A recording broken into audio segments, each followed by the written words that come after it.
Hello everybody, I'm Xander from Fun King 3D. Welcome to this week's episode of Xander's Thing Thursday. What does 3D printing and toilet paper have in common?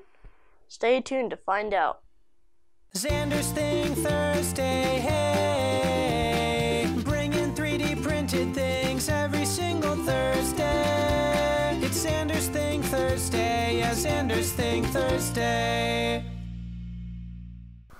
All 6 3D printed parts will go together to make a really great toilet paper holder. The head took about 10 hours to complete. The torso and legs took about 16 hours each, and the hands and axis took about 2 hours. See what I'm doing with my claw hands? It means I don't believe you. You see the quotations I'm making with my claw hands? It means I don't believe you. Now I'm going to assemble it.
There it is complete.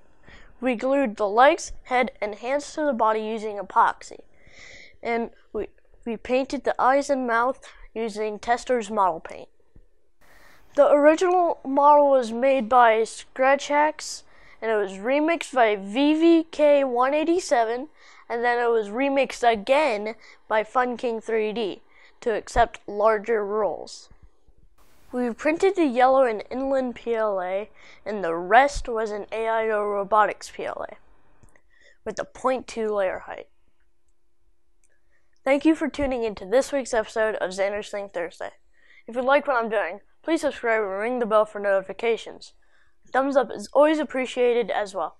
Until next week, as always, print on. Hey everyone, what's brown and sticky? A stick.